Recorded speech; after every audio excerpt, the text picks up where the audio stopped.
Perfecto. Bueno, pues buenas tardes. Eh, Hoy vamos a platicar algunas cosas que traigo aquí preparadas, pero que en realidad lo que busco es transmitirles algunas ideas sobre lo que en realidad se hace en el campo profesional como empresa de consultoría e-learning o como empresas que nos dedicamos a hacer e-learning y podamos pues tal vez no resolver, pero sí dejarles un poco más de dudas sobre lo que les espera en el campo de trabajo. Eh, para empezarle, nada más comentarles, un servidor, David Alfaro, soy licenciado en psicología por la UNAM. He sido autodenominado psicopedagogo. ¿Y por qué razón? Yo entré a trabajar como consultor, como psicólogo de escuelas desde kinder hasta prepa, pero en realidad más que entrar como psicólogo, que sí atendía casos de problemas de aprendizaje o problemas de conducta, etcétera, mi enfoque era más el poder organizar a los maestros para que pudieran constituir su proyecto escolar y proponer otro tipo de cosas en las escuelas. Antes de que existieran los actuales comités o los consejos técnicos escolares. O sea, estoy hablando de hace bastante tiempo. Y en particular en la UNAM, en el sistema de universidad abierta, mi función especial era capacitar en pedagogía a los maestros del sistema abierto para que no dieran clases tradicionales y entendieran bien cuál era el concepto de universidad abierta que se intentaba pues proponer en la universidad. Y entonces yo decía, bueno, pues que mi función no es nada más ser psicólogo o pedagogo, sino soy psicopedagogo. Entonces así me definía desde aquellos entonces, cuando en México no existía ninguna opción formativa universitaria de psicopedagogía. A mí me tocó participar como profesor universitario de un plan de estudios de psicopedagogía. Entonces ahí fueron las primeras generaciones de psicopedagogía en México. He sido docente universitario, asesor de tesis y diseñador instruccional por más o menos, estaba yo haciendo cuentas, ya estoy cerca de 30 años de ser diseñador instruccional y hacer proyectos de educación a distancia. Actualmente soy evaluador de competencias de conocer y certifico en normas que tiene que ver con impartir cursos o diseñar cursos presenciales o virtuales. Particularmente soy distribuidor de un software que se llama iSpring Suite. Me comentaban que lo han explorado, lo han analizado, comparado con otras herramientas de autoría. Y por ahí tenemos un boletín que se llama Yoloteca, donde compartimos varias ideas y cuestiones sobre e-learning. Bien, ahora quiero proponerles un poco o explicarles más bien cómo es que proponemos los servicios de e-learning en las empresas. Particularmente desde CREC, creo que es el Centro de Recursos Estratégicos de Capacitación, y pues buscamos justamente ser eso, un repositorio de recursos, de alternativas, de ideas, en donde las organizaciones puedan materializar de una manera más rápida sus proyectos, ¿no? Ofrecemos 5 áreas de servicio. Y ahorita voy explicando más o menos algunas,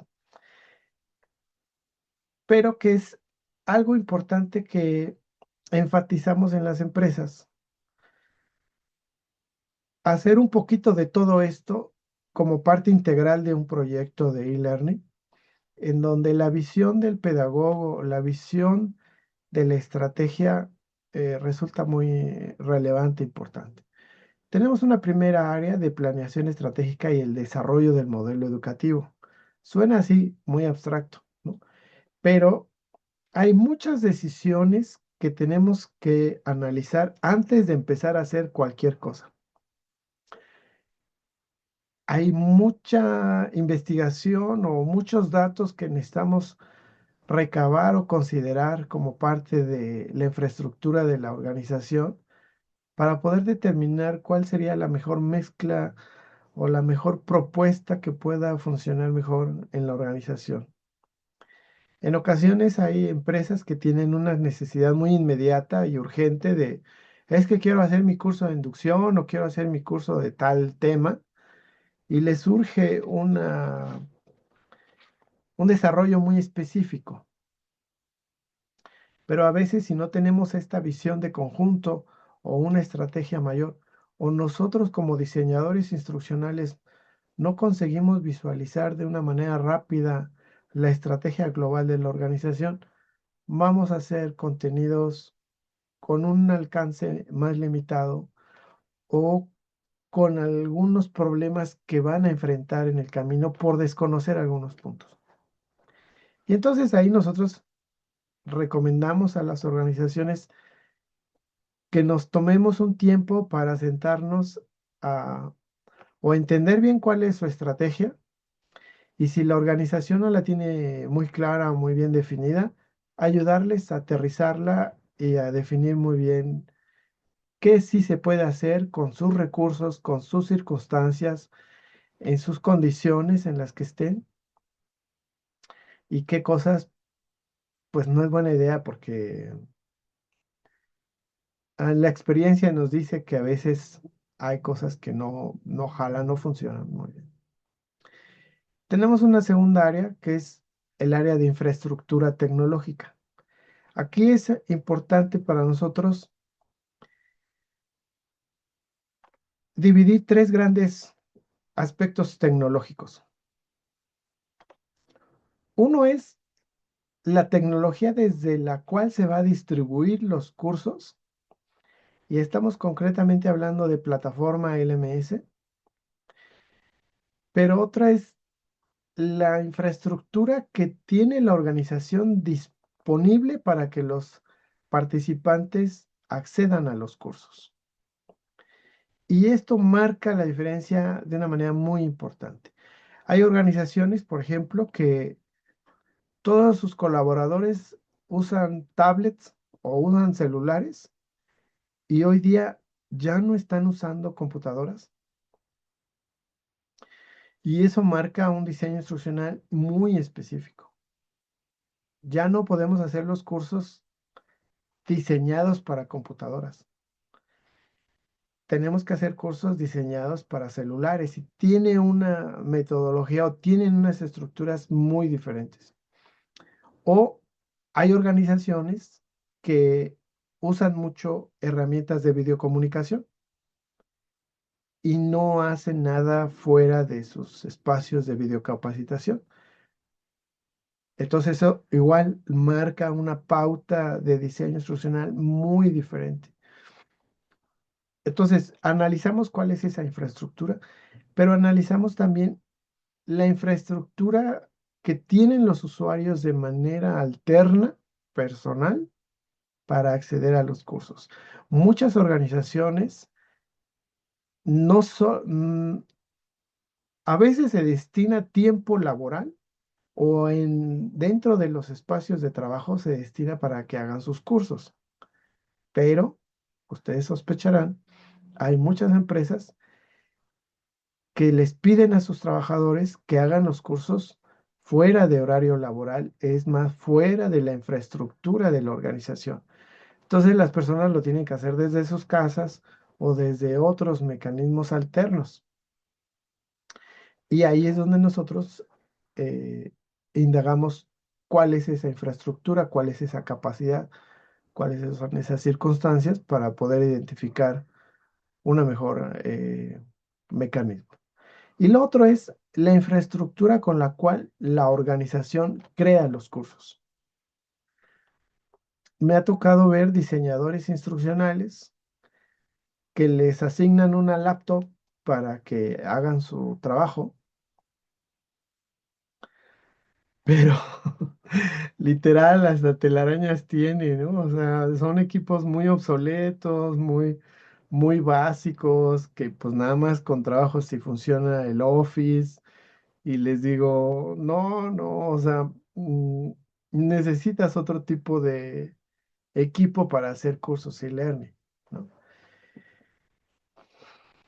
Perdón que te interrumpa, David. Necesitan una máquina que pueda estar prendida todo el día, 24/7, literal. Sí. Eh, sí, ¿no? Entonces, ahí es donde nosotros pues intervenimos con la organización para decirle, sí, pero no puedes tener al diseñador instruccional con una laptop de 7,000, 10,000 pesos. Necesitas una de 25 o 30,000 pesos, ¿no? Por darles unos parámetros, ¿no? Entonces ya es cuando la gente dice, ay, ¿por qué tan cara? Pues porque necesito que tenga potencia de software, tenga potencia de procesador, para que cuando esté rendereando videos, para cuando esté publicando, para cuando esté transmitiendo en línea, pues funcione su equipo, no se esté atorando, no esté saliendo todo friseado, etcétera, ¿no? Entonces, son elementos que antes de mover un dedo para hacer un curso, necesitamos ir ubicando, ¿no?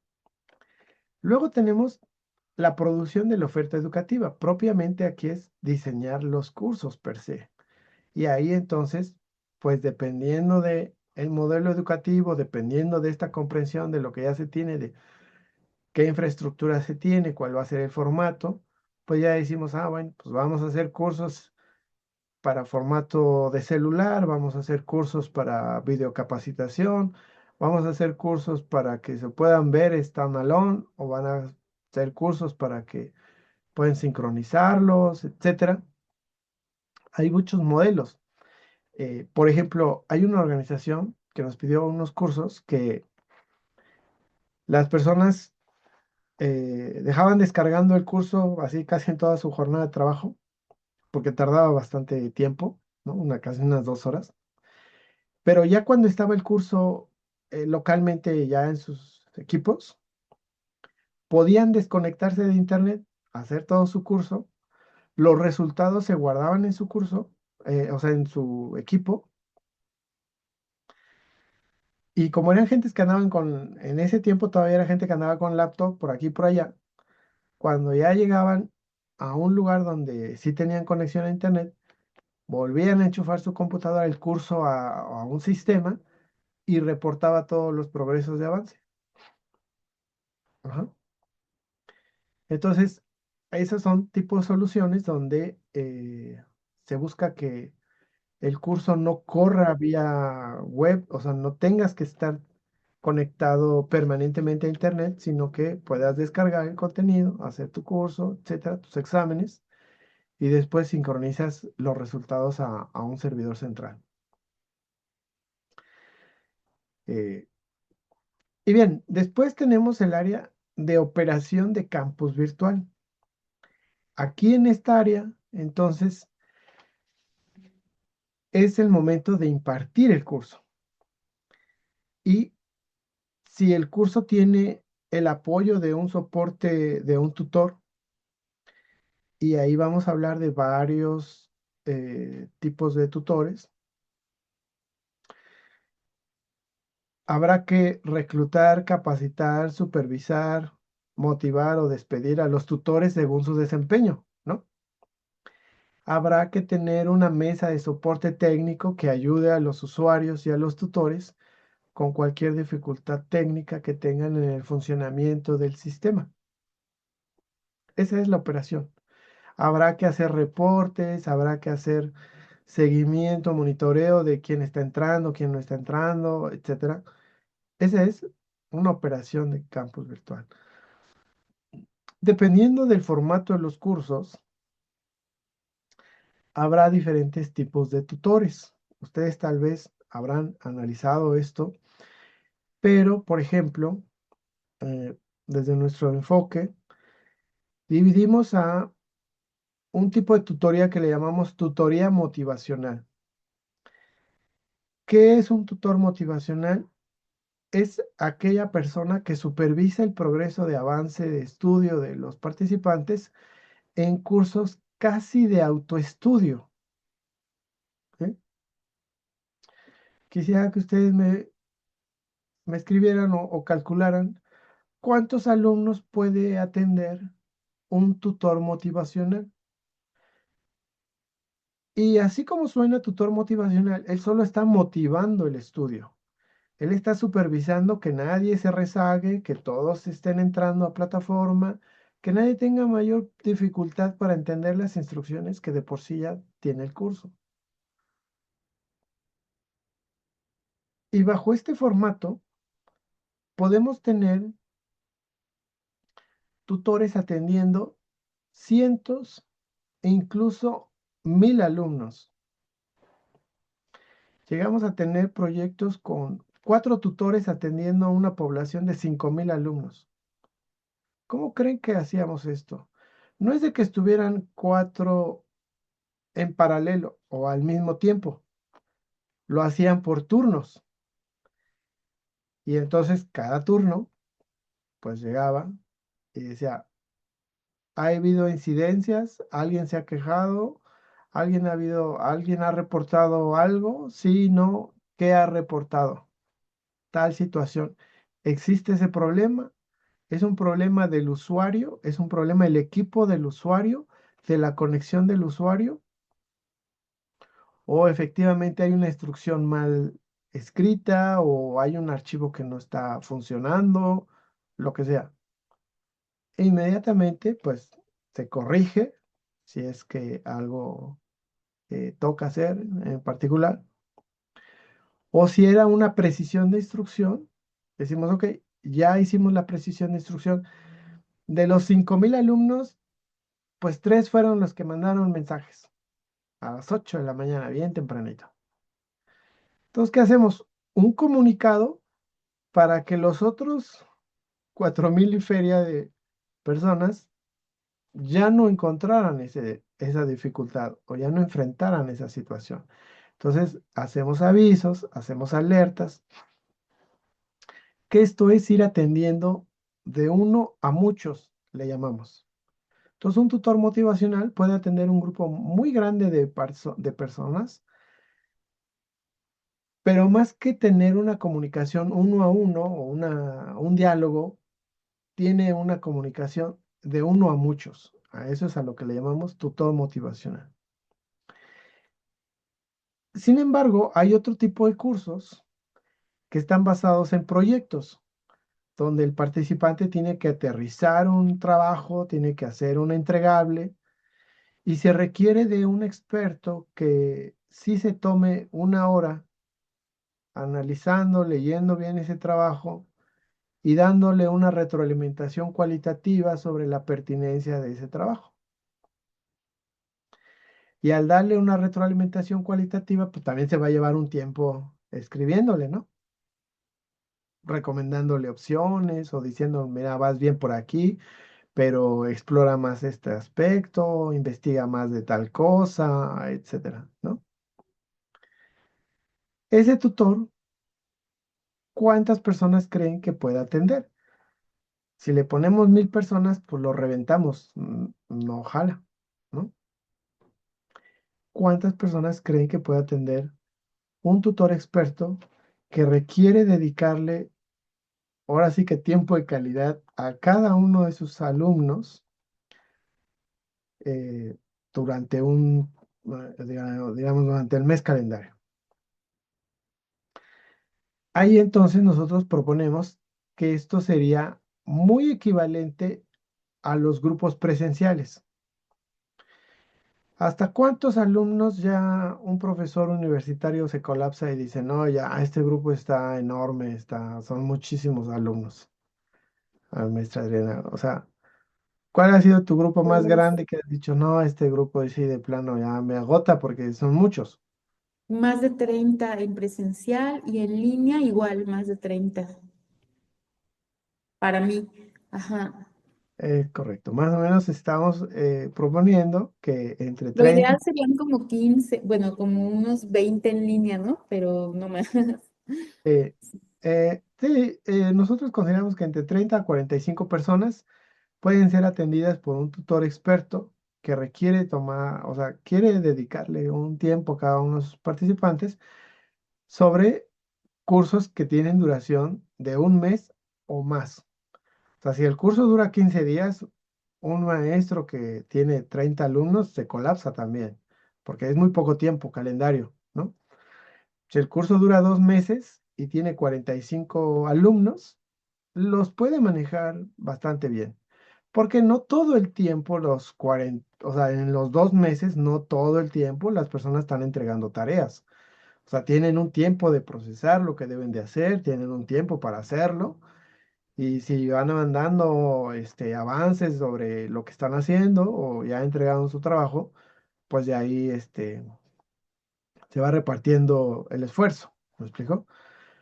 Pero aún así, siendo 40 personas, y es el mismo tipo de trabajo que tienen que hacer, también hay un cierto patrón que se va repitiendo donde el tutor va desarrollando ciertas habilidades y destrezas por las cuales él puede tomar menos tiempo progresivamente en estar analizando y recomendando alternativas a los trabajos presentados.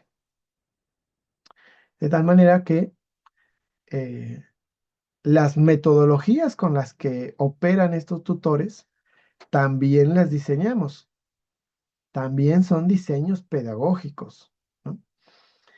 Y tenemos otro más que le llamamos facilitador de comunidades virtuales de aprendizaje.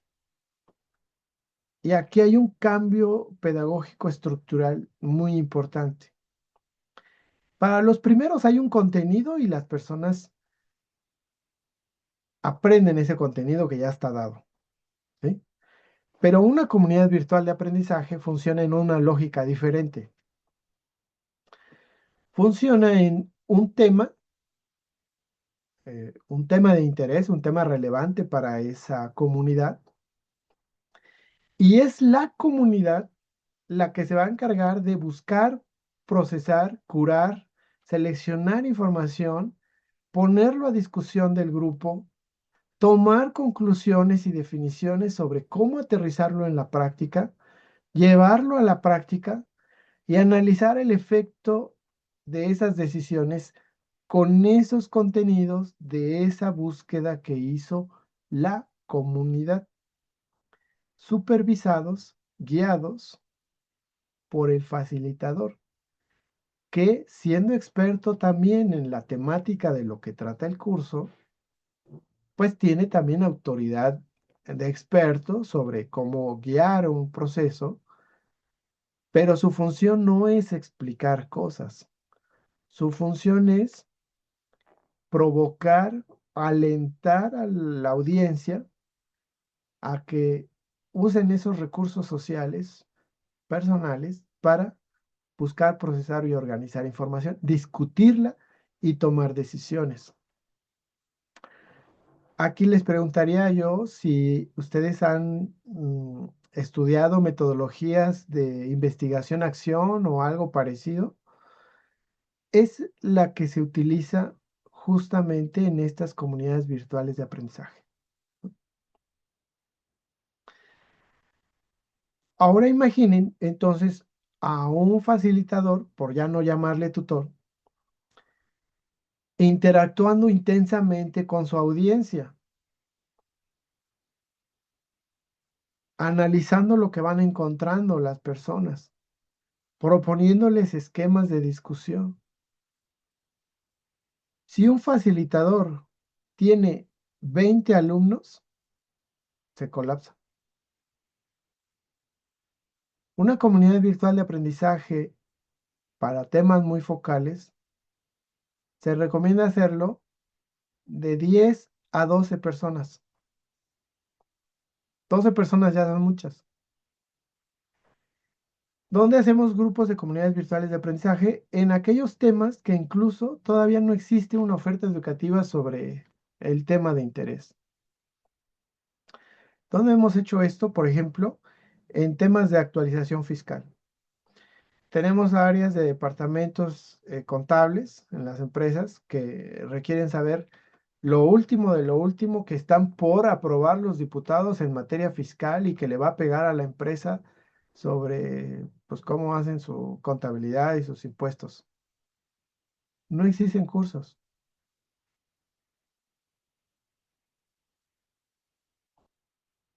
O sea, no hay en el mercado una oferta de algo que te diga cuáles van a ser todas las implicaciones fiscales de lo que se está aprobando o de lo que se aprobó la semana pasada, ¿no? Y aparte se están actualizando constantemente esos leyes o E- acuerdos, ¿no? Ajá, Exactamente. sí. Incluso, por ejemplo, en temas de ciberseguridad, también es un tema que se usa mucho para comunidades virtuales de aprendizaje, porque los bugs o las nuevas técnicas que están utilizando los hackers, pues se descubren cada, cada semana, ¿no? Sí. Entonces son especialistas que dicen, oiga, recursos humanos, es que aquí necesitamos un curso sobre ciberseguridad. No existe en el mercado. Así encuentres al especialista más experto en el tema y le dices, hazme un curso así, te vas a tardar 3 meses en hacerme el curso. Para cuando te entrega el curso, ya inventaron nuevas técnicas de hackeo que él ni siquiera está considerando en el curso. ¿Me explico? Sí. O de Entonces, IAs, ¿no? También. sí, cosas de IA. eh, Sí. Ahí es donde funcionan mejor las comunidades virtuales de aprendizaje. Y ahí operan con facilitadores. Ya no Sí. se les llama tutores porque no tienen una función tutorial, eh, pero igual usan metodologías que articulan cuestiones de la tutoría online y van pues coordinando los esfuerzos. Tener un grupo de personas investigando y curando información sobre un tópico, cuando tienes más de 7 personas, ya son muchas también. O sea, puede funcionar con grupos de 5 personas, pero cuando ya llegas a 10, dices, "Mm, alguien va a estar nada más de ocioso viendo qué es lo que hacen los demás y poca actividad va a ser. Eh, y entonces eso tiene que ver con la operación, ¿no? Cómo hemos formulado nuestra estrategia pedagógica y eso va a tener una materialización muy particular que nos va a impactar la operación. Y finalmente tenemos un área 5 que es el área de evaluación educativa. No solamente hay que analizar el impacto de la eficiencia terminal, cuántos entraron, cuántos terminaron, qué calificaciones sacaron. Hay que hacer otro tipo de análisis y son estrictamente pedagógicos. Si nosotros hacemos una revisión sobre la pertinencia del contenido, estamos haciendo evaluación curricular.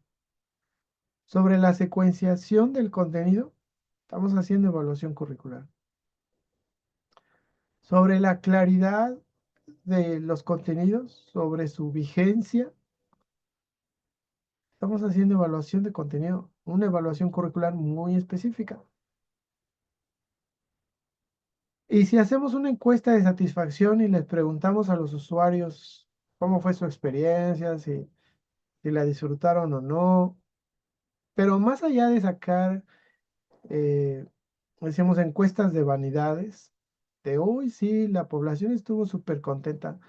Si sacamos otro tipo de datos y si platicamos más con la gente y le decimos, acá entre nos, dime la verdad, ¿qué te pareció esta parte?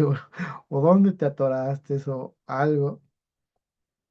Podemos hacer investigación mucho más profunda, de mucho más calado, sobre entender mejor qué es lo que experimentó la audiencia con los contenidos y cuáles sí les permitió aprovechar bien el contenido, aterrizarlo bien a su realidad, o qué cosas sí les pareció muy significativas y qué cosas fueron adornos.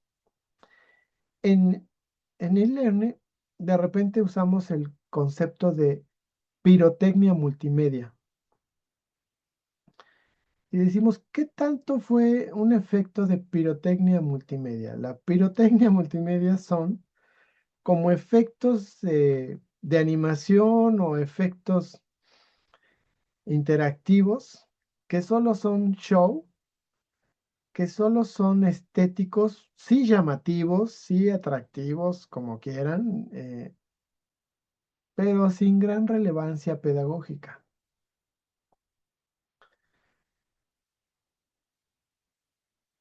Y no obstante, la pirotecnia multimedia se cobra y se cobra bastante bien. Y a veces uno dice, oye, es que esto es pura pirotecnia. Pues sí, pero no podemos entregar menos porque el cliente está pagando ese nivel de producción de curso. Pero no por hacer pirotecnia vamos a descuidar lo pedagógico. Es decir, perdóname que te interrumpa, estimado David, no es una maquila de cursos, o sea, es como, a veces sí maquilamos cursos, ¿no? Uno tras otro, por los tiempos, los clientes, pero la base bueno, nos estás generando esa conciencia que ya traíamos, pero que tú nos estás enfatizando como experto en e-learning, es que no perdamos este sentido pedagógico, ¿no? La dimensión pedagógica. Exacto. O sea, podemos hacer efectos muy llamativos, muy padres. Bien, eso nos va a poner una estrellita. Pero nuestra principal responsabilidad es garantizar pedagógicamente la coherencia de un planteamiento. Que está atractivo, que esté gráficamente armónico, que esté agradable a la vista, eso es un plus, es bueno, se compra, ¿no? Si nosotros llegamos con un curso muy plano, basado en texto, pedagógicamente bien estructurado, pero estéticamente muy simple, no nos lo van a pagar, o no a lo que hubiéramos pactado, ¿no? O sea, yo he tenido clientes que llego con el curso y me dicen, ¿qué? ¿Y por eso me vas a cobrar tanto? Le digo, pues es que esto es lo que quedamos, ¿no? No, no, no, yo por eso no pago ni 3 pesos, ¿no? Entonces ahí es cuando justamente decimos, sí, sí hay que tener pirotecnia, pero no es la razón del impacto educativo que estamos buscando. Tenemos que también tener un impacto pedagógico profundo y que pues tenga un nivel de calidad que permita pues sostenerse por sí mismo, ¿vale? Entonces, dentro de estas 5 áreas, como ustedes podrán ver,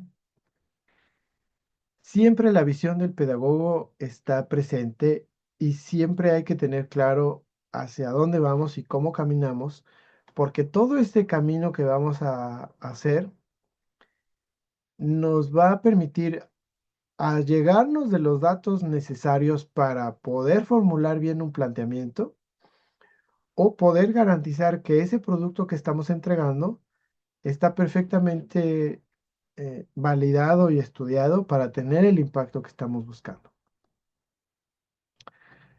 Ahora miren, regresemos al área de planeación, porque aquí es donde quiero también mostrarles otra forma de razonar la planeación. Siempre empezamos por acá, ¿no? Por el famoso DNC. ¿Ustedes saben cuántas técnicas para hacer un DNC existe?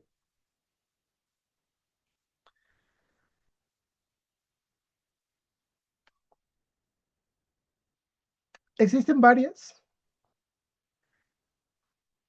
y ahorita vamos a comentar algunas que son, digamos, como las más socorridas o a veces también son las más prácticas, pues son las más rápidas.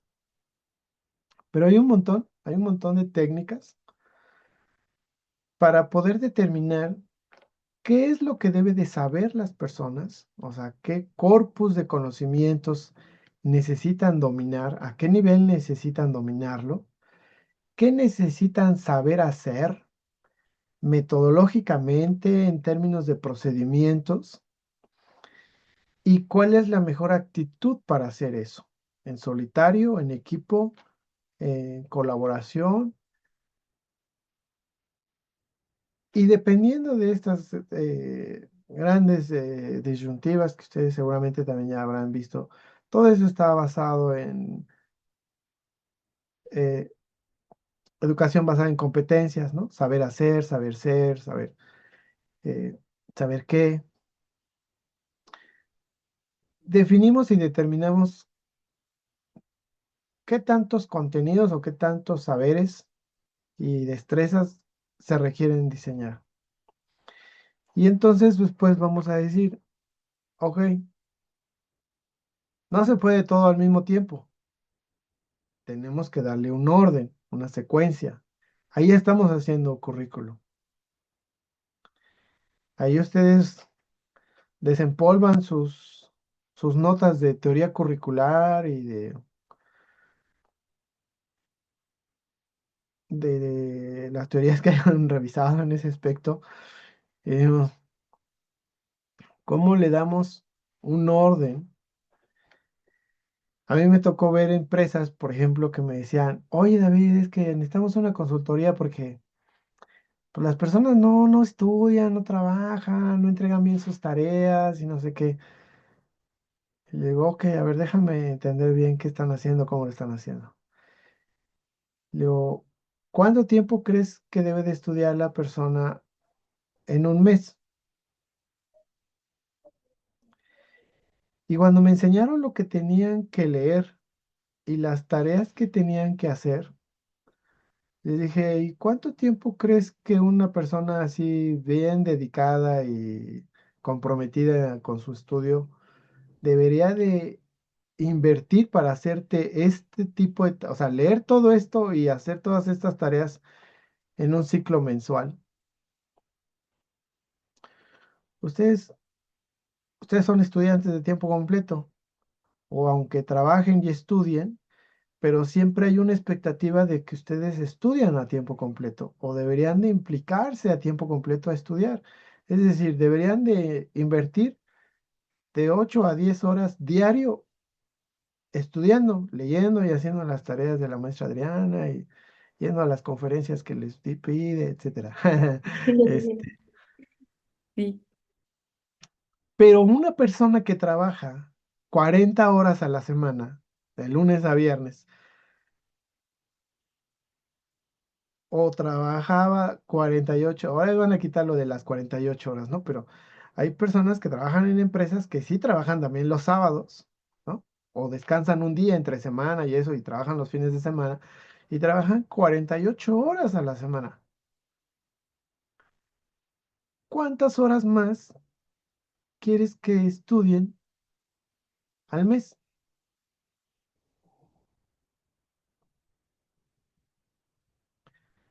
Y ahí es cuando yo les decía, si les pides que se esfuercen más de 20 horas al mes, los vas a colapsar. La gente no te va a entregar las cosas. ¿Y Nos van a sabes qué saturar. dice? La gente dice, o hago la tarea o hago mi chamba por la que me pagan. Si no hago la chamba por la que me pagan, me corren. ¿Qué creen que hace? O sea, hace la chamba por la que le pagan y no hace la tarea. ¿Me explico? Entonces ahí es donde nosotros nos preguntamos desde esta visión pedagógica, ¿cuál es la carga de trabajo que le voy a pedir a la persona que estudie en un ciclo mensual, considerando que su actividad primaria es trabajar, es cumplir las funciones por las que ha sido contratado? Y si este contenido es eh, particularmente existencial para sus funciones de su puesto, pues obviamente sí lo va a hacer porque es parte intrínseca de su chamba. pero si no es tan intrínsecamente su trabajo, le va a dar segunda prioridad o tercera prioridad. Tercera prioridad porque pues imagínense ustedes, llegan cansados de trabajar y todo y le dicen, ahora aprende la computadora y ponte a hacer las tareas. Dicen, no, primero me duermo, ¿no? ¿Por qué? Porque hay un límite, ¿no? Luego decimos, ok, ahora, ¿qué deben de lograr? ¿Qué deben de hacer las personas? Y aquí ya vamos entonces a la instrumentación didáctica. Aquí ya vamos nosotros entonces a definir nuestros objetivos de aprendizaje. Ayer hablábamos de la gran taxonomía de Bloom y cómo puede verse enriquecida con la taxonomía de Marzano u otras taxonomías, que más al rato vamos a recapitular algunos otros modelos, de cómo nos impacta a la hora de formular un curso. Pero aquí es donde nosotros decimos exactamente qué quiero que logre la gente. Ok, si quiero que logre esas cosas, ya nos vamos a lo más específico, ¿no? ¿Qué tareas y qué herramientas les voy a proponer, a cuáles los voy a exponer para que practiquen estos contenidos, desarrollen esas habilidades y pues vayan logrando esos objetivos? Entonces ahí ya me pongo a arrastrar lápiz para decir exactamente qué tareas valen la pena, qué tareas sí o sí deben de hacer para desarrollar esas destrezas o esos conocimientos. Y luego viene entonces algo muy importante. ¿Cómo voy a demostrar que ya logré esos aprendizajes? Estamos hablando de evaluación en el más estricto sentido de evaluación del aprendizaje. Y ahí vamos a nosotros a poder proponer evaluación diagnóstica, evaluación pronóstica, evaluación formativa y vamos a terminar con la evaluación terminal.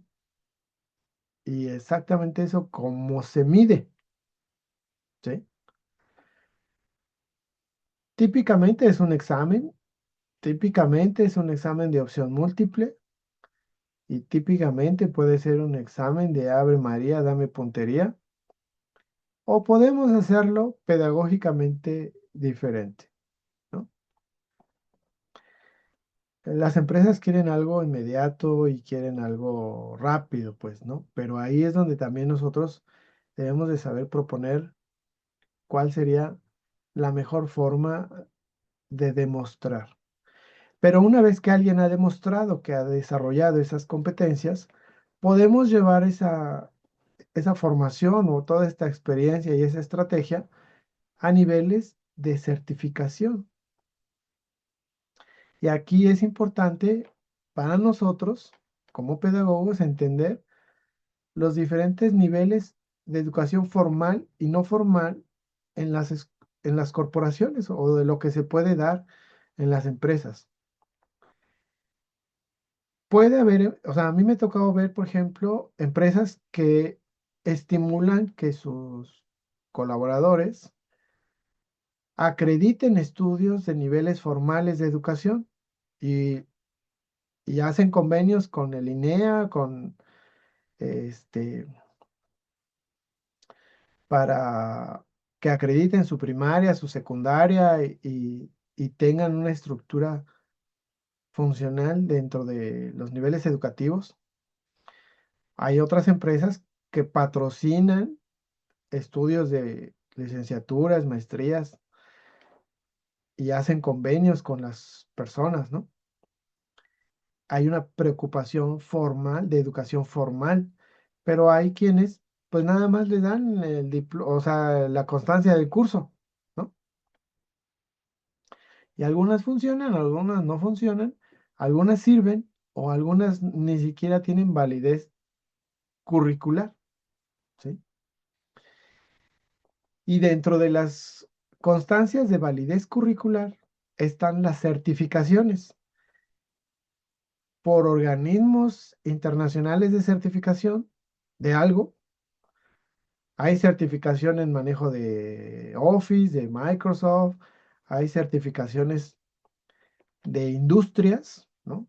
Certificación en PMP, certificación en ITIL, certificación en quién sabe qué cosas raras, o la certificación de competencias laborales a través del Conocer en México, que valida y certifica a nivel nacional el dominio de una competencia. Y eso equivale incluso a un título universitario. Hay personas que se pueden posicionar a través de alguna certificación como expertos en sus áreas y ganar mejor que alguien que tiene su título universitario, ¿no? Entonces aquí, pues, la recomendación es, en la medida que ustedes van construyendo digamos, su perfil profesiográfico en términos de su experiencia y su trayectoria, no dejen de lado a hacer alguna certificación en alguna competencia donde ustedes se quieren especializar, porque eso también les va a abrir muchas puertas más allá de su título universitario y que son buenas. El tema de las certificaciones es de que ahora se ha hecho lo que le llaman las microcredenciales y son constancias de cursos como los que estábamos acostumbrados, solo que ahora pues le llaman microcredencialización, pero no tienen valor curricular. Mientras no sea una constancia reconocida por una entidad y que expresa claramente hábil en qué cosa eres. O sea, tomé un curso de cómo usar ChatGPT. Eso no es una certificación, nada más es un curso ahí que tomé y ya, ¿no? A menos de que sí sea una certificación que te acredita como experto, ¿no? Para ustedes que están egresando de su licenciatura en educación y quieren insertarse en el ejercicio profesional del diseño instruccional, hay 5 normas de conocer que yo les puedo recomendar. Está la norma 217, que es el impartir cursos de manera presencial grupal, y eso te acredita como un instructor experto presencial. Hay otra que es la 301, que es el diseño de cursos y sus instrumentos de evaluación. Solo es saber diseñar el curso, no es impartirlo. Con la 301 lo diseñas y con la 217 lo impartes.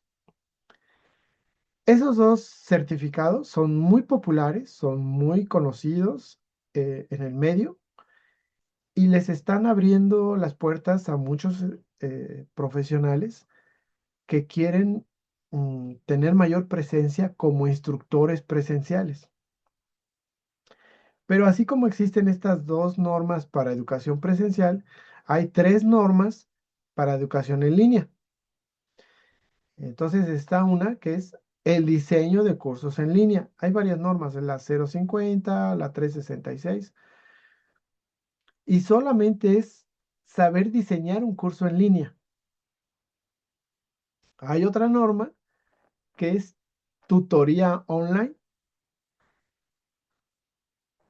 que es una norma especializada en saber impartir un curso online, en ser un tutor. Normalmente esa norma habla de lo que hace rato les explicaba de lo que es el proceso de un tutor experto, con un poco de tutor motivacional. O sea, el tutor experto, desde la norma de conocer, hace las dos funciones. Para nuestro enfoque en la empresa, un tutor experto no supervisa quién entró y quién no entró, no supervisa quién ya entregó su tarea. Él solo se dedica a leer y a retroalimentar los trabajos. Es el tutor motivacional el que está detrás de los alumnos. Oye, no has entrado a la plataforma, no has subido tu tarea, etcétera, ¿no?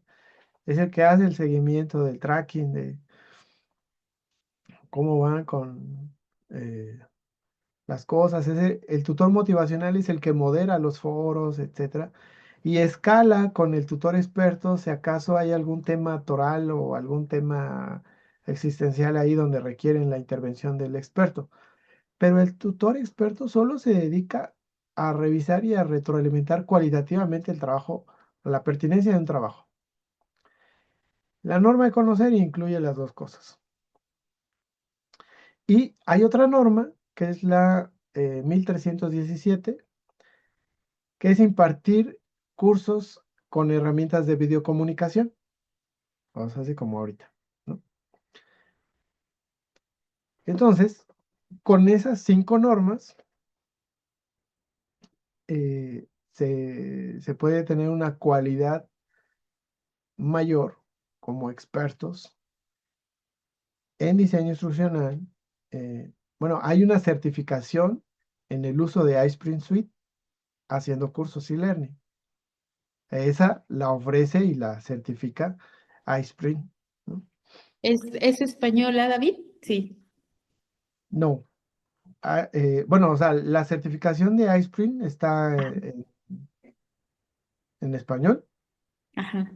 pero iSprint es una empresa Rusa, ayer comentabas. rusa. Es, Sí, es que yo me había quedado que era español, pero son rusos. Ayer nos sí, son platicaba David rusos. en la otra conferencia, sí.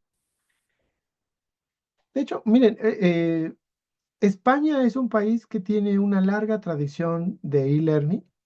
Es un gran referente. eh, Está así como 2 meses atrás de Inglaterra, que es donde surge la primera universidad de educación a distancia. Pero España está así pisándole los talones. Y hay muchas empresas españolas de gran calidad y de muy mala calidad, que algunas llegan a México, pero pero España siempre es un gran referente de e-learning. Pero en este caso iSprint no, ellos son rusos, constituidos en Estados Unidos para fines comerciales, pero su equipo de producción, de programadores y todo, y de incluso los de soporte técnico, todos están en Rusia. Eh, entonces, ese es, digamos, de lo que veía, ¿no? O sea, si nosotros en una empresa estamos ayudando a estructurar todo un proyecto de capacitación, vamos a hacer todo este recorrido y nos vamos a dar cuenta que a veces la empresa, por urgencias, por cumplir normatividades, por alguna otra razón, le urge más una u otra cosa y no quiere invertir mucho tiempo en algunas cosas. O sea, en estructura curricular, en instrumentación didáctica, así como que dicen, pues, ¿y eso qué es? O sea, pues ya déjale la tarea, ¿no?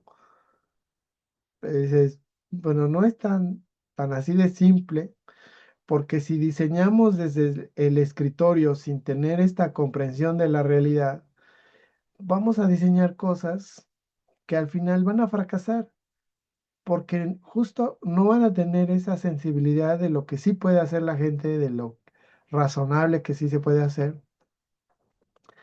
Y eso nos va a perturbar todo, ¿no? Porque invertimos mucho tiempo en producir un curso que después no funciona, que después tenemos que hacerle muchas adaptaciones a un curso porque no previmos ciertos parámetros. Entonces, eso tarde o temprano nos va a pegar y, y por eso es que nosotros les proponemos a las empresas, tomemos unos tiempos tan rápido como sea posible, pero estructuremos bien esta parte para después pasar a las otras de una manera más fluida. Vamos a continuar a otro aspecto. que es entender a nuestra audiencia. Ayer veíamos que hay varios modelos de diseño instruccional, es decir, hay varias propuestas de cómo hacer una estrategia de e-learning y todas confluyen con la idea de que lo primero que necesitamos entender es quién es la audiencia. Y aquí nosotros proponemos una forma de cómo entender esa audiencia. No solamente desde un perfil sociodemográfico, pero sí necesitamos entender quién es la audiencia. ¿Son jóvenes o es gente mayor? Hay organizaciones que nos dicen, no, es que aquí todos traen el chip integrado, todos son multitask. Ah, sí, ah, perfecto. A ver, vamos a ver. Pueden llegar a ser personas que están eh, utilizando herramientas de mensajería instantánea, o sea, de WhatsApp, permanentemente o intensamente, pero eso no las hace que tengan ya más cultura digital. Cuando hablamos de cultura digital es cuántas habilidades tiene la persona para poder estudiar de manera autónoma o autogestiva una estrategia de estudio online. Ajá. Y ahí nosotros les preguntamos, ¿cuánto tiempo llevas estudiando cursos en línea? Hoy día eso pues se ha popularizado mucho, pero hace 8 años era muy común en las empresas que eran sus primeras experiencias de estudio en línea. Hace 15 años todos decían, ¿y eso cómo se come? Eh, y les preguntamos sobre cuáles son sus hábitos de estudio, de disciplina de estudiar en línea y cuántos son prosumer. Y aquí yo quisiera preguntarles, a ver si me ponen en el chat o a ver, pongan palomita, manita arriba en sus reacciones. ¿Quiénes de ustedes son prosumers?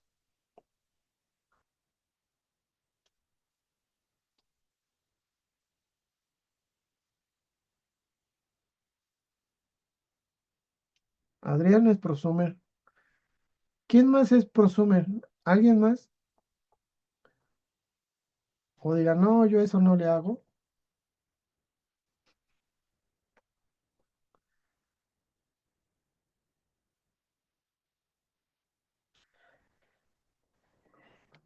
Y des en cuenta, esta misma pregunta yo la hacía hace 15, 20 años. Y me decían, ¿qué? ¿Cómo que es eso de prosumer? Es aquella persona que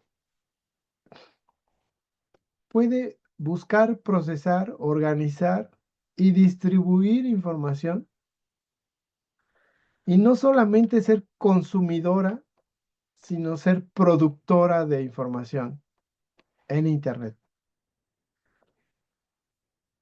Y estos sujetos extraños de prosumers se dieron gracias a las tecnologías del Internet que cambiaron cuando antes solamente se publicaba una página web y nadie podía interactuar con esa página web, solo éramos espectadores de lo que estaba ahí, a cuando empezaron a inventar los wikis y las primeras redes sociales, donde entonces ahora sí todo el mundo se volcó a explicar, a poner sus puntos de vista, a compartir su propio conocimiento y a establecer mecanismos donde las personas pudieran también retroalimentar y colaborar sobre estos razonamientos. Los prosumers no son nuevos, o sea, no es una perversión nueva, es, es una actividad muy digna desde hace pues, 20 años o más de 20 años, pues imagínense, habíamos prosumers, antes de los 2000. Entonces, sí, ya tiene rato, ya tiene rato.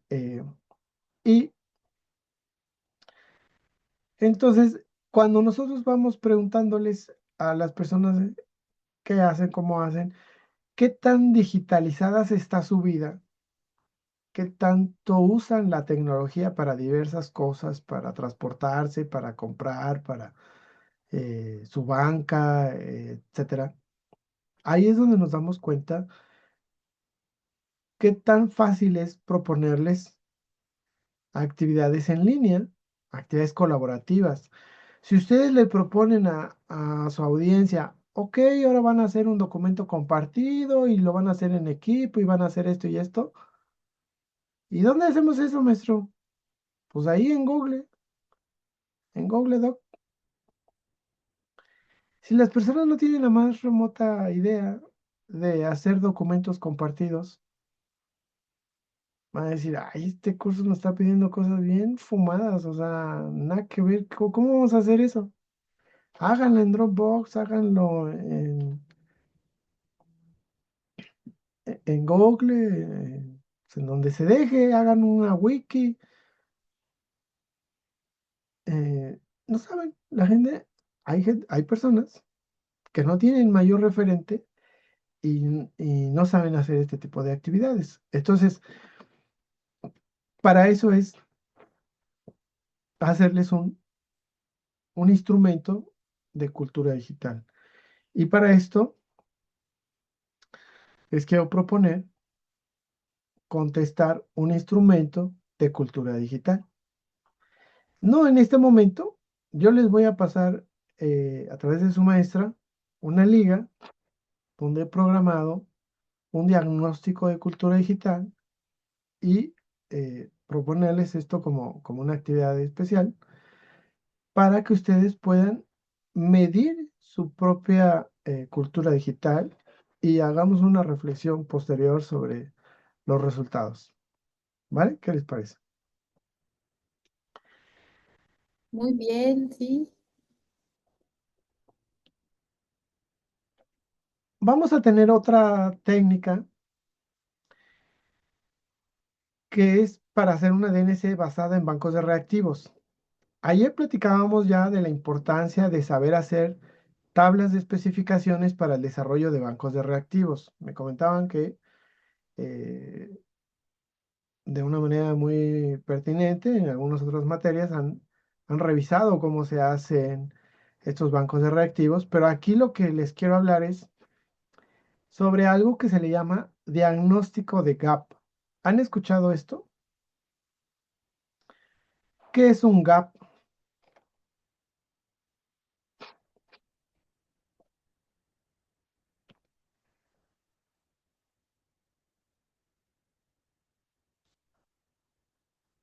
¿Alguna idea? No. Es como una discrepancia, un gap. Es una Exacto, discrepancia, ¿no? Entre lo que debe ser y lo ideal y lo que está. es correcto. Gap es un concepto que se trajo de las ingenierías, de no me acuerdo, o sea, de otra disciplina, y es justamente la distancia entre lo ideal y lo que tenemos hoy por hoy.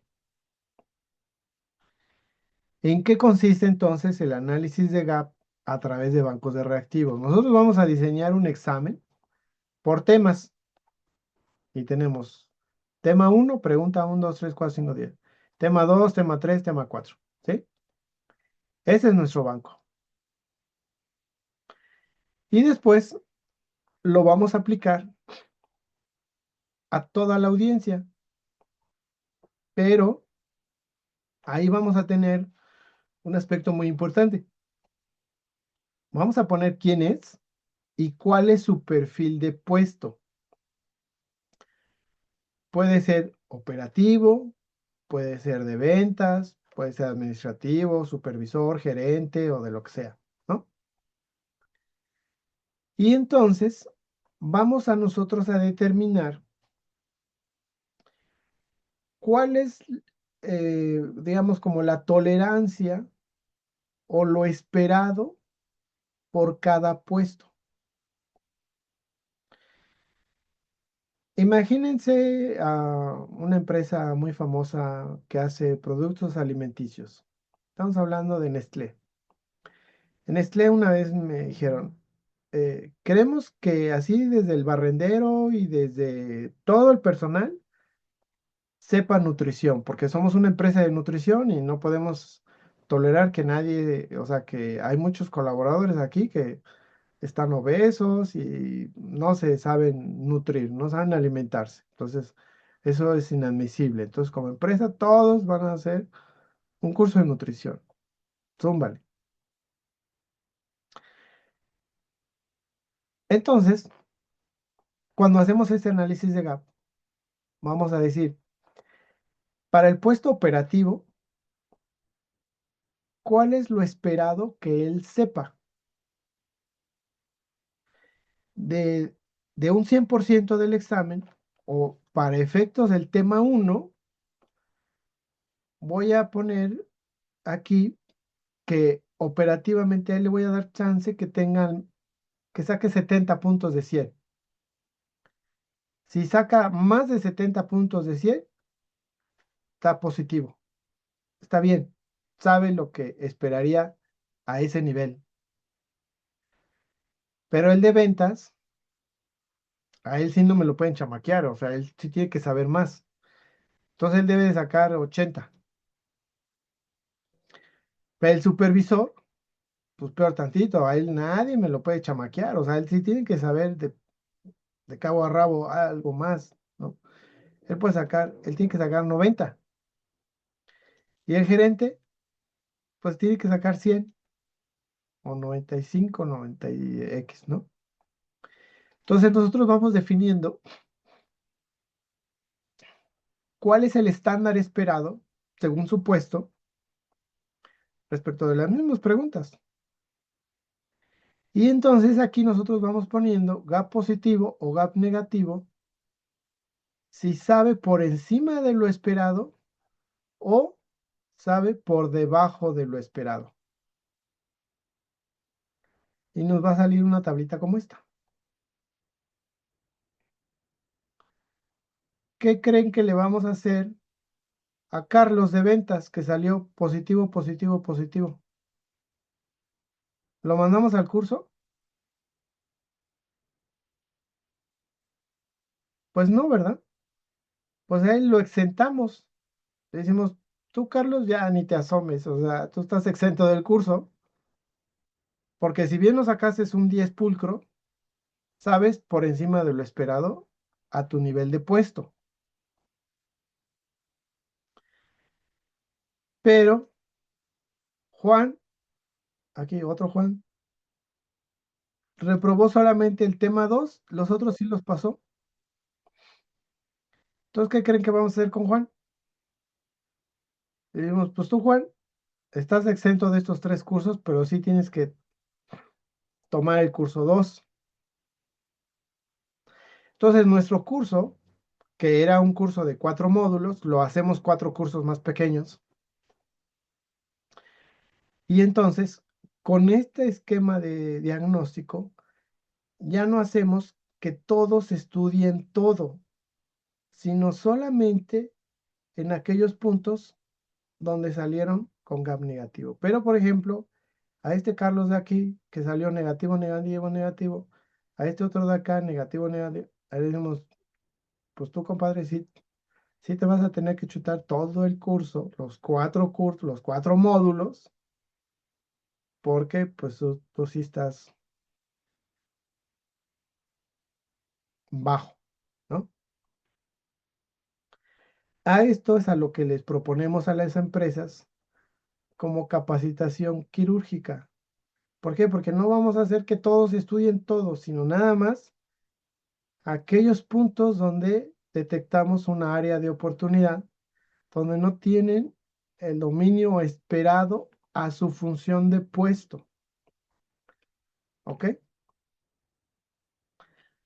Entonces, este tipo de análisis eh, suele ser muy especializado, pues, y hay empresas que sí lo pagan y dicen, no, sí, sí, yo no quiero hacer cursos más engorrosos o no quiero que la gente esté desperdiciando tiempo estudiando cosas que ya sabe. Es más, incluso con este resultado, ellos pueden hacer promociones y movimientos laterales de su personal. Imagínense este caso que decíamos aquí, ventas. Tiene todo bien. Decimos, este chavo de ventas ya lo podemos subir a supervisor porque ya sabe bien todo. O aquí subimos el estándar y decimos, a ver, ¿qué pasó si Carlos debía de haber sabido lo que sabe un supervisor? ¿Salió bien? Perfecto, ya está listo para subir a ese nivel de puesto. Y este supervisor que salió mal, no, este yo creo que también sí vamos a hacer algo con él porque ni siquiera sabe lo esperado a su puesto. ¿Sí? Entonces es un instrumento que puede tener varios usos, es muy delicado y hay que hacerlo pues con mucho seso para que pues después la gente pues, no se nos venga encima, ¿no? De que sí sabían. Entonces necesitamos hacer bancos de reactivos muy bien estructurados, pedagógicamente muy bien diseñados, ¿vale? Y tenemos otra más que es DNC basada en evaluación de competencias, pero en evaluación de evidencias. Es parecido al anterior, solo que aquí vamos a diseñar rúbricas o listas de cotejo de evidencias, ¿sí? Para que cuando la gente dice, no, pues vamos a hacer un curso de atención al cliente o de, pues ahí para la persona que tiene que atender las reclamaciones, ¿no? O las devoluciones. No basta con saber información, sino ejecutarlo bien, decimos bien y sonriendo, ¿no? Entonces, esas habilidades o esas destrezas no las podemos evaluar con un examen. Necesitamos un testigo ocular que pueda validar que la persona hace la ejecución correcta. Y muchas veces ni siquiera vamos a ser nosotros. Entonces, ¿qué implica? Aquí diseñar un instrumento, validarlo muy bien con las personas que serán los jefes superiores inmediatos de las personas que van a ser evaluadas, para que dos o más personas puedan coincidir con la evaluación de un cierto desempeño. Y eso es objetividad, eso es rigor científico, ¿sí? Y entonces ahí es donde vamos a diseñar un instrumento que podrá ser ejecutado por un observador entrenado por nuestra parte para la correcta ejecución de esa rúbrica y entonces las personas pues van a ser sometidas a esa evaluación y van a salir como según nuestra rúbrica, ¿no? Si lo hace de manera excelente, sobresaliente, como todo un experto, lo hace de una manera muy bien, ¿no?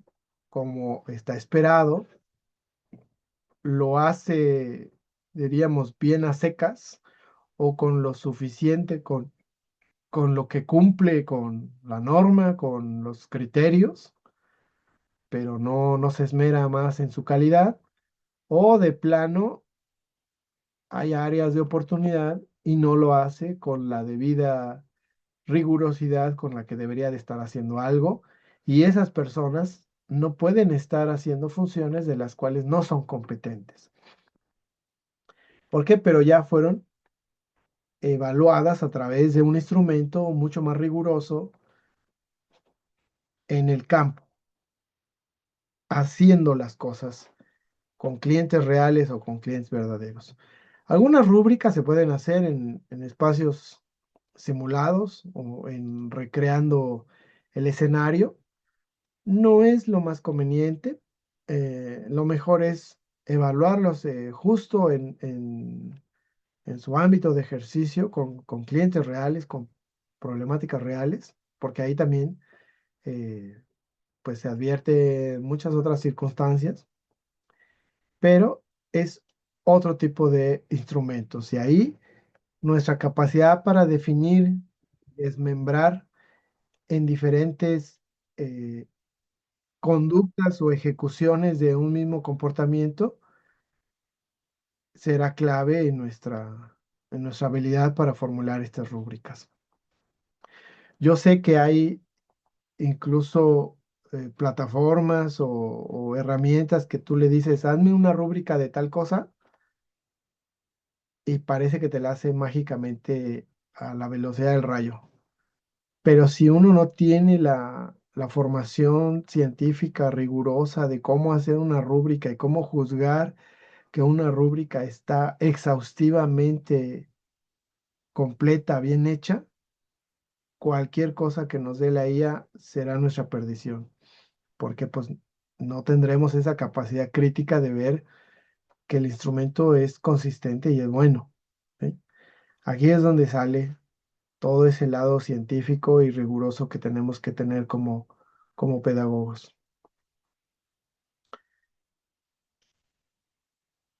Ahora bien, vamos a hablar también de cómo aterrizamos ciertas teorías en el diseño instruccional de lo que hacemos. Ayer comentábamos que muchas veces no, no solamente usamos una teoría, podemos orientar el trabajo que estamos haciendo consistentemente con un cierto planteamiento teórico de las teorías del aprendizaje, pero muchas veces podemos hacer una cierta mezcla de propuestas de varias teorías, pero debemos de ser conscientes de cómo las integramos y cómo tienen cierta primicia, ciertos planteamientos. Y aquí vamos a ir abordando algunas. No sé cómo les va en su escuela, pero en alguna época, es que les voy a contar así como que en mis tiempos, en alguna época el conductismo fue así como la panacea, la teoría de la wow, la más poderosa y importante, e incluso llegó a ser tan petulante que desdeñó otras teorías. Y con el tiempo lo que le pasa a todo petulante es de que pues le surgen muchos detractores y después hay muchas personas que hablan mal del conductismo. Entonces, no sé, a ver si me actualizan un poco ahí, cómo ha sucedido en su formación, qué tanto ha conservado el prestigio el conductismo en sus aulas.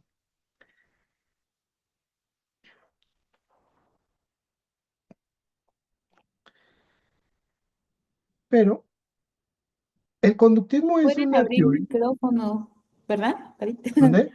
Pueden abrir micrófono. Sí, sí, Pregunten. claro. ¿Micrófono o por chat?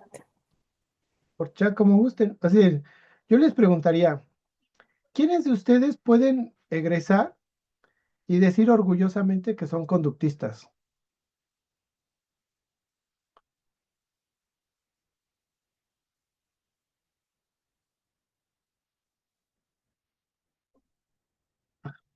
No son muy tímidos, no escriben.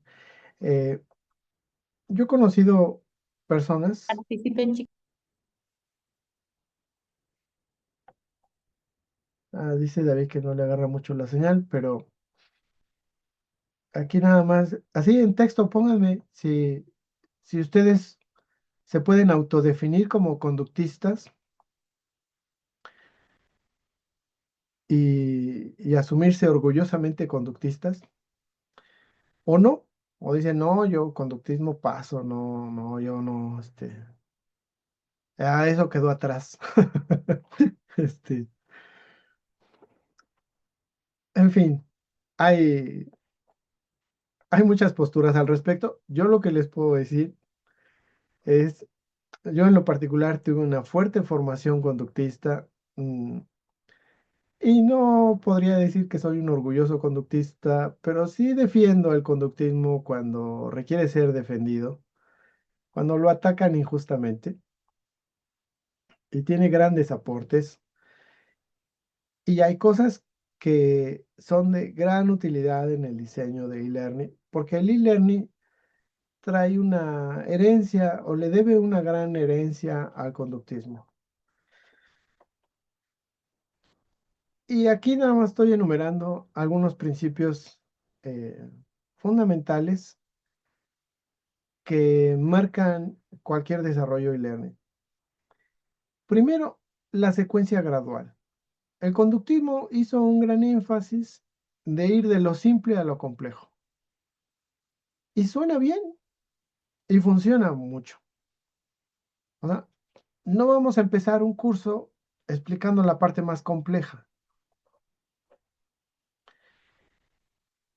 Ahí, no sé si ustedes han escuchado de la teoría de la disonancia cognitiva, donde plantea lo opuesto, donde les dice, no, primero ponles el problema así bien difícil, bien complejo, y que sufran y se angustien de cómo resolverlo eso, y entonces van a salir corriendo a buscar cómo resolverlo. Y no, normalmente la gente no sale corriendo a resolver algo por el mero placer de disfrutar el resolver un problema. Y en el medio corporativo menos, ¿no? Entonces, proponer algo de lo simple a lo complejo en e-learning corporativo es mucho más agraciado, ¿sí? Economía de fichas, ahora se le llama gamificación, que no es más que establecer un mecanismo de premios y castigos o estímulos aversivos, estrictamente dicho. Los KPIs de desempeño o las métricas de aplicación. O sea, simplemente el KPI es eso. Es un comportamiento claramente definido, observable, objetivable por dos o más personas. Es ineludible. Y cada vez que hacemos un curso basado en competencias, cada vez que hacemos un curso enfocado en un KPI, porque vamos a pegarle a un KPI de la organización, estamos haciendo un curso conductista. Y eso no es vergonzoso, es muy efectivo. Retroalimentación continua del sistema. Yo hace un rato les decía, si no analizamos cómo fue el curso, qué partes del curso impactaron bien, mal, en qué tanto sí pudo transformar la vida de la persona el curso, no vamos a tener una retroalimentación ni vamos a mejorar nuestro curso. Y eso es una de las cosas que nos enseña el conductismo. Moldeamiento. Necesitamos modelar y modular. ¿Qué diferencia hay? Necesitamos decirle, mira, chécame, así como esto, así como lo estoy haciendo, así hazlo tú. Y luego vamos a moderar. No, no, no, no, no, más a la izquierda. No, no, no, más a la derecha. No, no, no, más sonriente. Estamos moldeando, estamos modelando a la persona con una retroalimentación constante. Si no tienen un ejemplo de referencia, si a las personas no le decimos, mira, exactamente así, y trata de hacerlo es lo más cercano a esto, la persona va a hacer lo que se le ocurra, pensando que es lo mejor que puede hacer, pero requiere un modelo y eso es herencia de conductismo. Rutas de elecciones. Esta es una de las cosas más fantásticas que nos ha dado el conductismo. En iSpring hay una opción que se llama ruta de conversaciones, simulación de conversaciones, en donde tú expones a la gente a una situación y le dices, imagínate que estás en tal lado, llega un cliente muy enojado y empieza a reclamar tal, tal, tal. ¿qué le haces? Tienes tres opciones. Opción A, le dices, eso no es conmigo, vaya a la ventanilla de enfrente. Opción B, le contestas tal y tal cosa. Opción C, le contestas tal cosa. Dependiendo de lo que tú eliges que contestas a esa persona, se va a enojar o se va a contentar. Si tú ya le dijiste, no, eso no es conmigo, es en la ventanilla de enfrente, si de por sí la persona venía a reclamar algo, pues la exacerbas y ahora te va a decir, ¿cómo que enfrente? Y no sé qué, y quiero hablar con su gerente, y se pone más intensa. O sea, ya se puso más intensa. ¿Ahora qué haces? Tienes tres opciones. Y así, dependiendo de lo que tú eliges contestarle, te va a llevar a un peor o mejor escenario. Lo interesante de esto es de que en las rutas de elecciones o en las rutas de simulaciones de conversación, no estás lidiando con gente real, estás haciéndolo simulado en ambientes protegidos y lo puedes hacer mil veces. Entonces, después dices, no, no, a ver, otra vez, otra vez. No, ya no le voy a decir opción A, le voy a decir opción B y voy a ver qué sucede. Y ves que tal vez no resuelve las cosas, pero no se agravan, ¿no? No, no, otra vez, otra vez. Ahora voy a hacer opción C. Ah, mira, ok. Voy viendo cómo es la forma más conveniente de manejar personas y que en la medida que las manejas correctamente, de acuerdo a principios, de acuerdo a protocolos de atención, de acuerdo a las políticas de la empresa, etcétera, los problemas se resuelven. Hacer una simulación de conversación en lo que técnicamente se llama rutas de elecciones una y otra vez tiene un impacto profundo en las personas, dependiendo de las temáticas que estés trabajando, desde cumplimiento.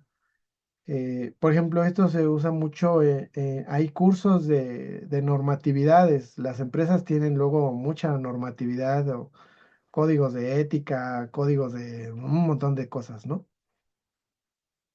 En vez de que hagas que se aprendan de memoria la constitución ahí de la empresa, los expones a situaciones y le dices, ¿qué harías? Lo escalas con tu jefe, lo reportas, le dices que no, etcétera. Y dependiendo de esas acciones, le dices, no, si actúas de esta manera, te vas a meter en problemas porque ya infringiste esta ley y ya te metiste en problemas, ahora te van a hacer penalizaciones o te van a hacer cargos por esto, por lo otro. Y entonces ahí la gente empieza a razonar y a entender mejor, pues, descripciones normativas que luego son muy complejas y muy aburridas de leerlas. Ujú. Entonces, pues estos son algunos principios del conductismo que podemos usar en e-learning. El otro, ayer lo veíamos un poco rápidamente también, es la taxonomía de Bloom. Y no solamente hay que dominar la dimensión cognitiva, sino Bloom tiene otras dos dimensiones que necesitamos también tener muy bien manejados, muy bien controlados, cómo son nuestros verbos que estamos utilizando, porque esto es fundamental. Teoría del cognitivismo. ¿Quiénes de ustedes en un curso dicen, a ver, antes de entrar al tema uno, vamos a analizar qué es lo que ya sabemos sobre tema A?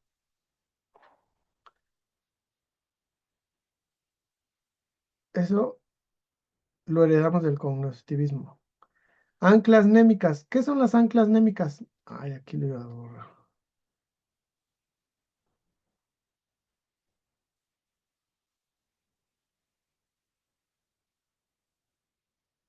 Son todos aquellos Es como de recursos. la mnemotecnia, disculpa, David.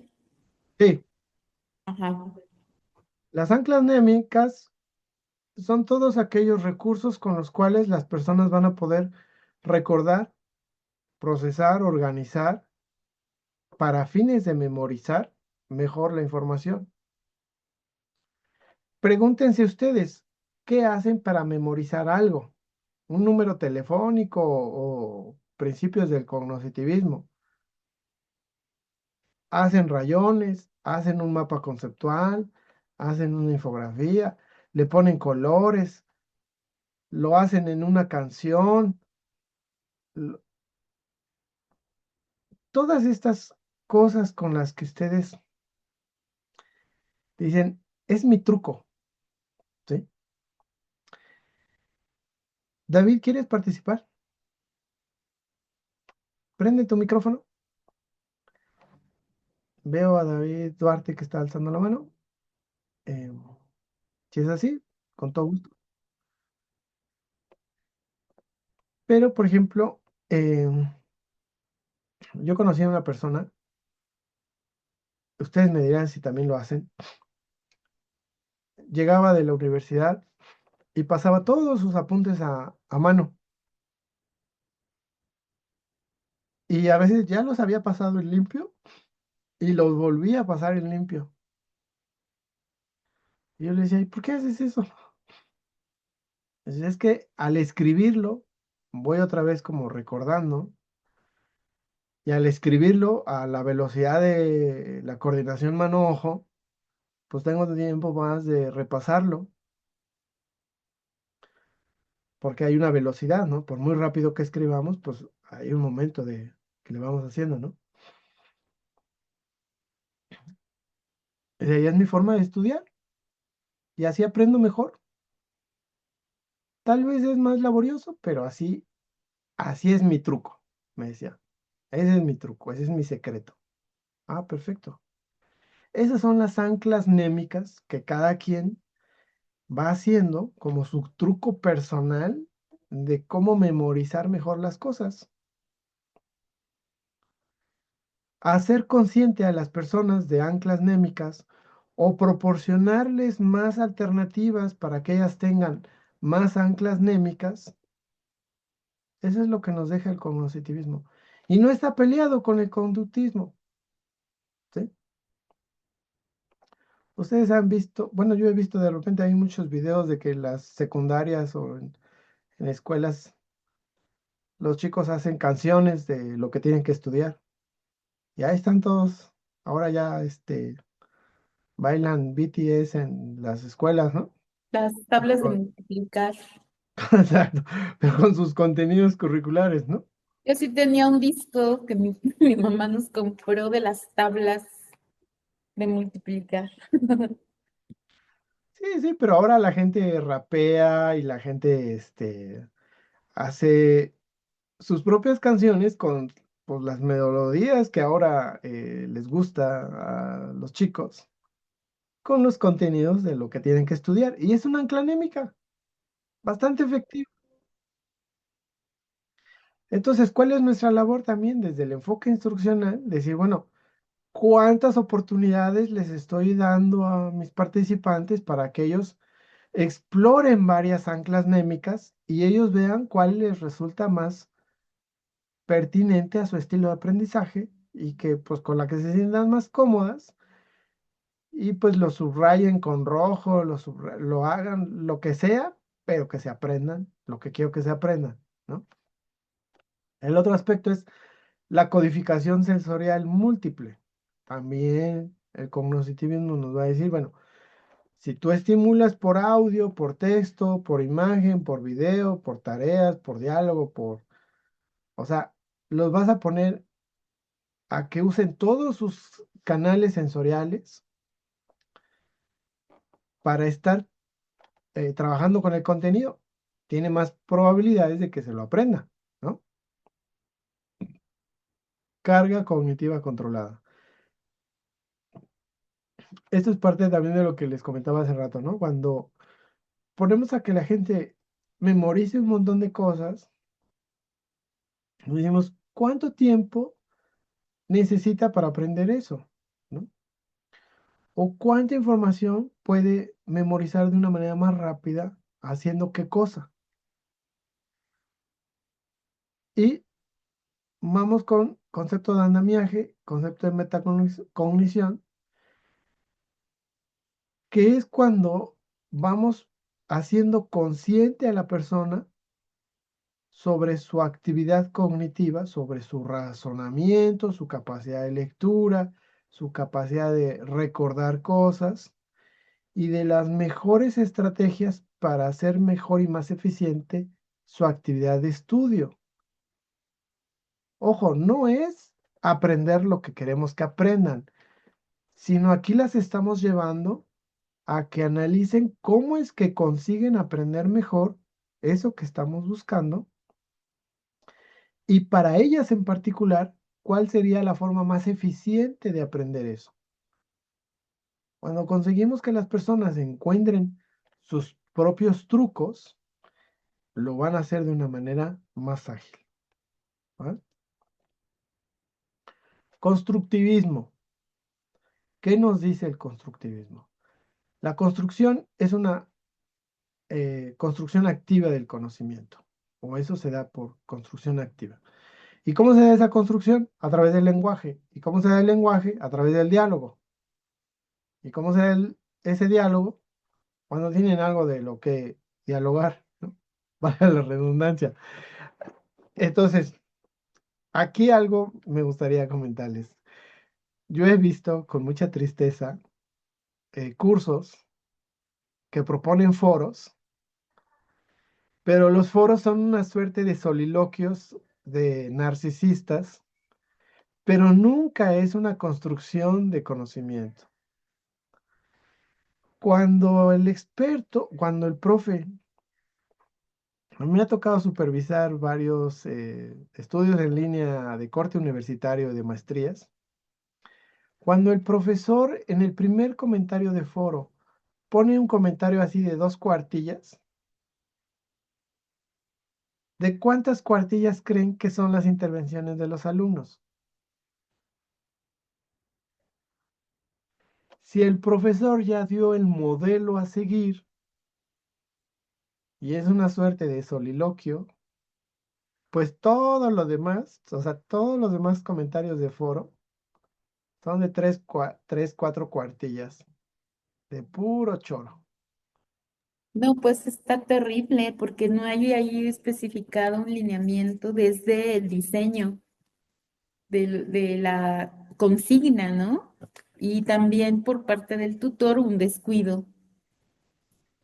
O sea, el tutor o el asesor, ¿no? Quien está Es correcto. monitoreando. Ujú.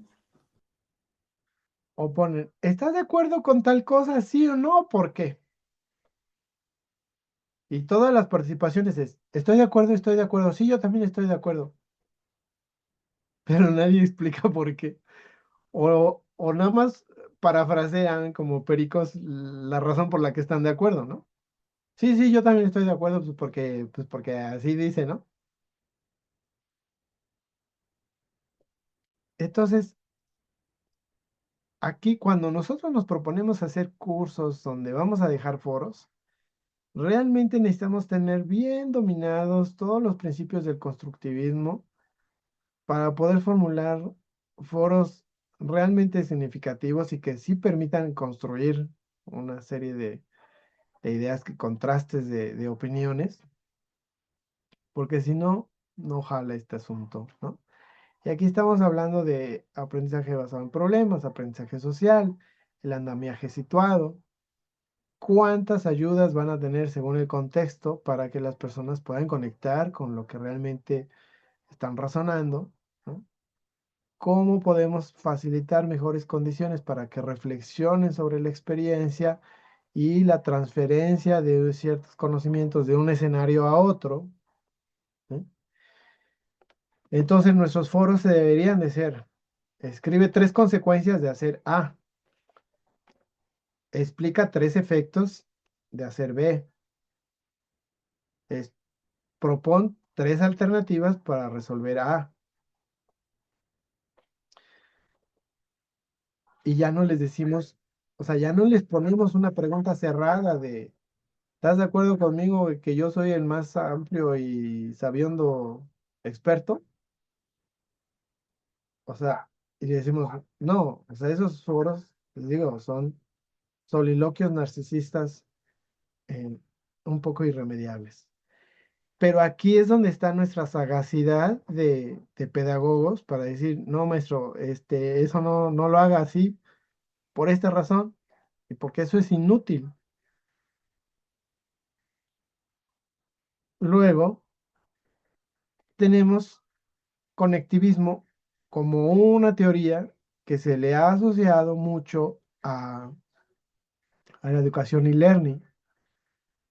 Tiene que ver, ¿no? Pero eh, nos va proponiendo ciertos principios. El conocimiento reside en redes. Ayer hablábamos ya de la diferencia entre un LMS y un ambiente personal de aprendizaje, los famosos PDE, y de cómo es el papel del participante o el alumno en estos sistemas. En uno es sujeto pasivo, en otro es el sujeto activo y el sujeto rector del rumbo que tiene su experiencia de aprendizaje. El conectivismo nos va a hacer énfasis en la curación de contenidos y entonces ahí vamos a hablar sobre la capacidad de leer, procesar, organizar y redactar de una manera diferente lo que hemos encontrado. Y nos vamos a hacer eh, auxilio de muchas herramientas que nos van a permitir hacer esa colección de lo que estamos buscando. El conectivismo nos va a hacer especialmente hincapié en la autogestión pedagógica, en la capacidad de una persona de saber la conducción o la trayectoria que debe de seguir para lograr los aprendizajes que busca. Y esto no es sencillo ni es fácil, y ahí tendríamos que nosotros ponernos a pensar cómo es que estimulamos a nuestros participantes para que ellos, más allá de estudiar un curso finito en el tiempo, tengan una visión de más largo plazo y las condiciones que ellos van a hacer para lograr perfeccionar y mejorar el dominio de ese aprendizaje. Las comunidades virtuales de aprendizaje o comunidad de aprendizaje, ¿qué son? ¿Cómo son? ¿Cómo detonamos una comunidad de aprendizaje? ¿Cómo quemamos una comunidad de aprendizaje? Aquí el conectivismo nos va a ser pues de gran utilidad para entender mejor eso y cómo hacer un aprendizaje distribuido para que todos los involucrados en una experiencia formativa pues tengan una participación activa y aporten al grupo y no estén chupando del grupo. Entonces, eh, son formas en las que nosotros vamos a poder ir adentrando en esto. Ahora, ayer les hablaba también de que hay otras teorías. Si ustedes buscan certificarse en conocer como diseño de cursos en la 301, les van a hacer unos exámenes de unas teorías que alguien dijo que todo pedagogo o todo instructor debería de dominar. Y aquí están algunas de esas teorías. Se las traje con unos dibujitos más renovados. Cuadrantes cerebrales de Ned Herman. Ustedes dirán, ¿de dónde salió ese tipo? Pues él hizo una propuesta que ahora alguien dice que debemos de dominar los que damos cursos.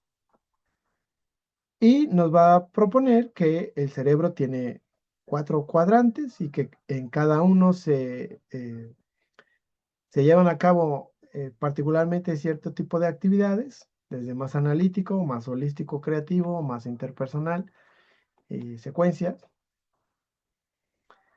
que eso es muy similar a otro señor que se llama Roger Sperry, que igual dijo, tenemos dos cerebros, uno que procesa más el razonamiento, el lenguaje, la escritura, lo científico, lo numérico, y otro que es más intuitivo, imaginativo, artístico, musical, tridimensional, etc. Entonces, nuestros cursos no necesariamente deben de ser de un solo lado o podrían estimular un solo lado, pero deberían de poder estimular ambos hemisferios para un mejor impacto. Hay otro señor que se llama David Kolb, que es parecido a Herman, pero igual dice, hay experiencia concreta, hay observación reflexiva, hay conceptualización, hay experimentación activa, y en la medida que mi curso aborda o lo expone a todos estos tipos de aprendizaje, el aprendizaje tendrá mayor impacto. Hay otro que se le llama el cerebro triurno de Paul MacLean. ¿Han escuchado ustedes de que tenemos tres cerebros? Uno es el cerebro reptiliano, que busca la supervivencia, que es el más reactivo, que es el más explosivo, ¿no? El cerebro emocional, que es el cerebro límbico, y el cerebro racional. Y entonces, en la medida que hacemos un curso que aborde estas tres cosas, va a permitir una integración. Entonces, ¿quién es Paul MacLean? Googleenlo, explórenlo y tienen que aprender qué es lo que dijo este señor si se quieren certificar. Si no, reprueban. Pero después de ahí ya decimos, bueno, ¿y esto cómo lo aterrizo yo a un curso donde voy buscando que haga uso de sus tres cerebros y pueda ponerlos a trabajar en el aprendizaje de lo que estoy buscando? Howard Gardner, este señor sí es más conocido, con su propuesta de inteligencias múltiples. Igual, decimos, estamos haciendo un curso que está estimulando una inteligencia en particular.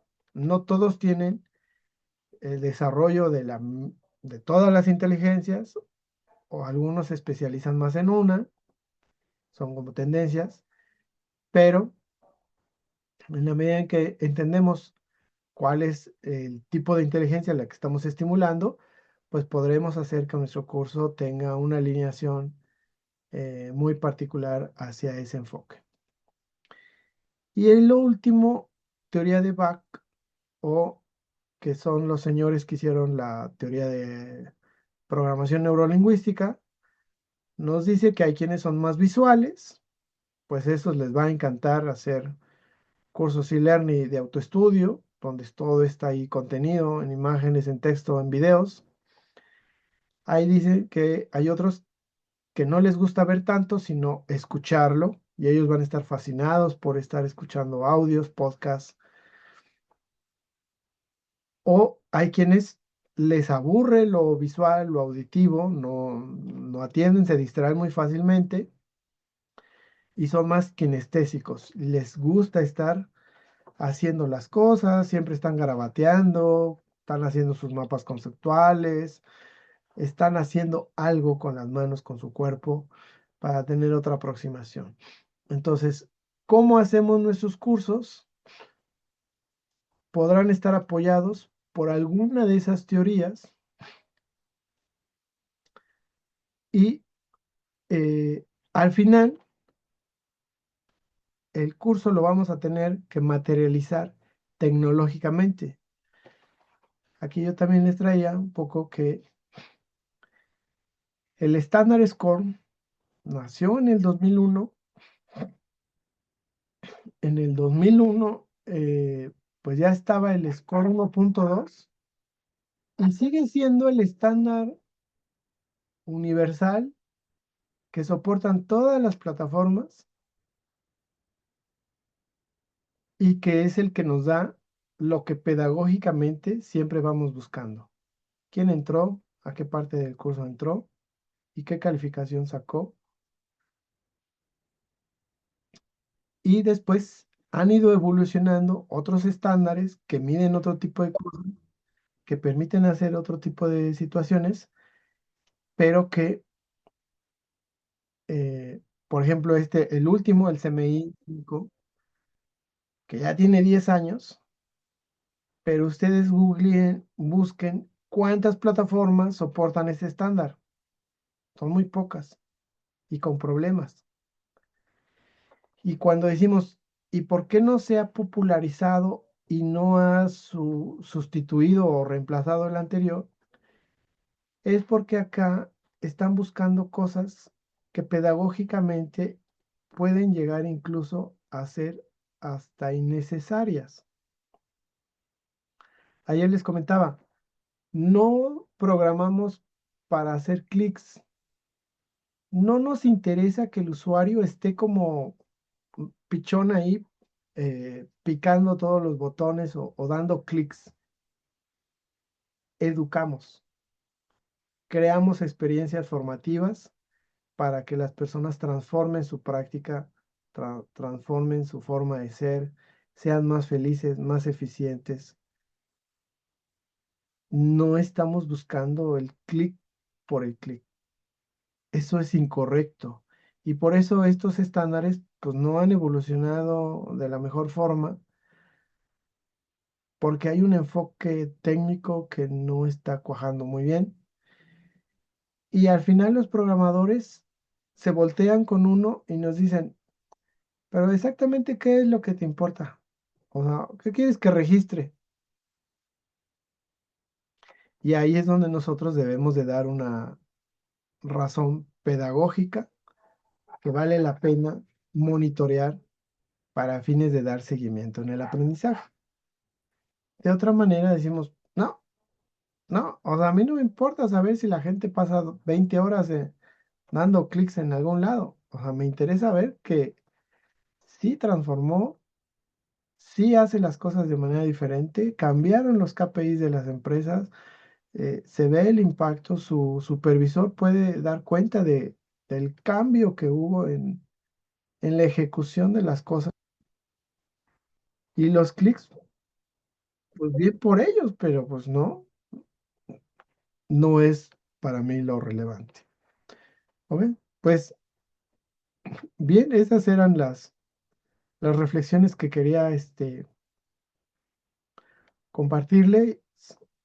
Espero que les sirva de pretexto para reforzar sus aprendizajes y tener una nueva visión de salir al mercado laboral con esta confianza de que ustedes dominan la pedagogía y lo van a poder instrumentar en donde sea que lo tengan que hacer. Gracias.